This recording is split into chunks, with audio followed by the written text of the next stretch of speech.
আসসালামু আলাইকুম এভরিওয়ান, আমি খাদিজা আমিন আশা। আজকে আমি আরেকটা অন্যতম জনপ্রিয় বইয়ের রিভিউ করতে চলেছি। আপনি কি জানেন যে আপনার জীবন আপনার অবচেতন মন কতটা নিয়ন্ত্রণ করছে? আমাদের জীবনে যা ঘটছে তার পেছনে দায়ী থাকে কিন্তু আমাদেরই নিজেদের মন। আমরা মনে যেটা ভাবি সেটাই কিন্তু ভবিষ্যতে ফল দেয়। যেমন আমরা যদি বলি যে এই কাজটা আমি করতে পারবো, কিন্তু মনে মনে ভয় থাকে যে না, হয়তো আমি ঠিকভাবে করতে পারবো না। এই যে ভয় ভীতি বা দোমনা যেটাকে বলে, এটাই কিন্তু আপনার জীবনে খারাপ প্রভাব ফেলে। আপনি যদি মন থেকে বিশ্বাস করেন হ্যাঁ আমি এটা পারবো, তাহলে আপনি পারবেন। কিন্তু যদি আপনি মুখে বলেন যে আমি পারবো কিন্তু আমি আসলে পারবো না, এটা আপনি মন থেকে সেট করে ফেলেছেন, আপনার মস্তিষ্ক যেটা সেট করে সেটাই কিন্তু আপনি করতে পারেন।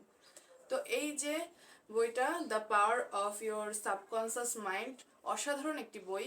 এই বইটাই দেওয়া আছে যে আপনি যেটা ভাবছেন সেটাই কিন্তু আপনার জীবনে ফলাফল হয়ে দাঁড়াচ্ছে।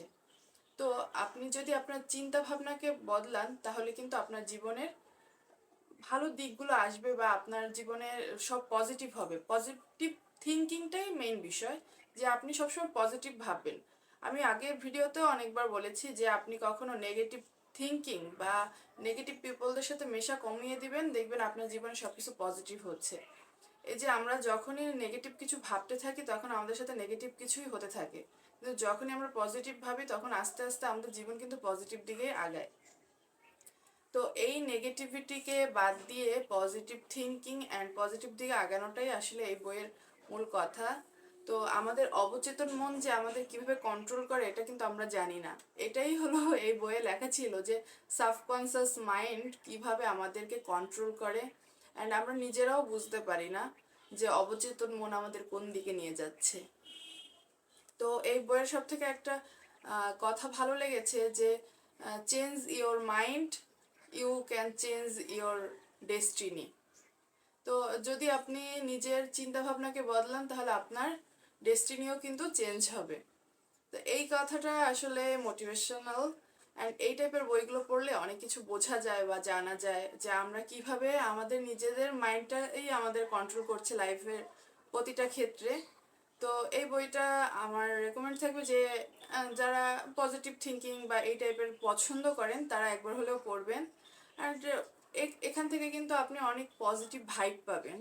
আপনাদের জীবনে যদি নেগেটিভিটি থাকে বা লাইফ নিয়ে খুব অশান্তি, মানসিক একটা চাপ থাকে, তাহলে আপনি বই পড়বেন। বই কিন্তু মানুষের জীবনের বেস্ট বন্ধু। মানে আমার কাছে মনে হয় যে বন্ধু বলতে বই।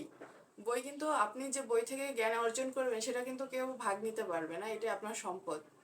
তো বই পড়বেন বেশি বেশি, আর এই টাইপের বইগুলো পড়বেন যেখান থেকে আপনি ভালো কিছু শিক্ষা নিতে পারবেন। রিসেন্ট টাইমে আমাদের বাংলাদেশে কিছু যে পেজে গল্প লেখে বা কিছু নতুন নতুন লেখক হয়েছে যারা খুবই জঘন্য মানের বই লেখে, এগুলো আসলে রুচিহীন, তারা নিজেরাও রুচিহীন আর সমাজকেও কলুষিত করছে। মানে ছোট ছোট বাচ্চারা যারা এখন এইসব বই পড়ছে তারা আসলে খারাপ দিকে ধাবিত হচ্ছে। তো সবার জন্য অনুরোধ থাকবে যে আপনারা নিজেদের মাইন্ডকেও ঠিক করেন, আর আপনারা এমন কিছু লেখেন যেখান থেকে মানুষ ভালো শিক্ষা পাবে। কারণ নিজেরা তো খারাপ লিখছেন আর এটা সমাজে ছড়িয়ে দিচ্ছেন। তো ভালো কিছু যদি জানতে চান, ভালো কিছু পড়তে হবে।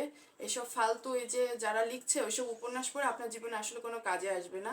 আপনি এমন কিছু পড়ুন যেটা আপনাকে প্রোডাক্টিভ করতে সাহায্য করবে এবং আপনাকে ভবিষ্যতে সাফল্যের দিকে এগিয়ে নিয়ে যাবে। তো আজকের ভিডিওটা এই পর্যন্তই। আল্লাহ হাফিজ।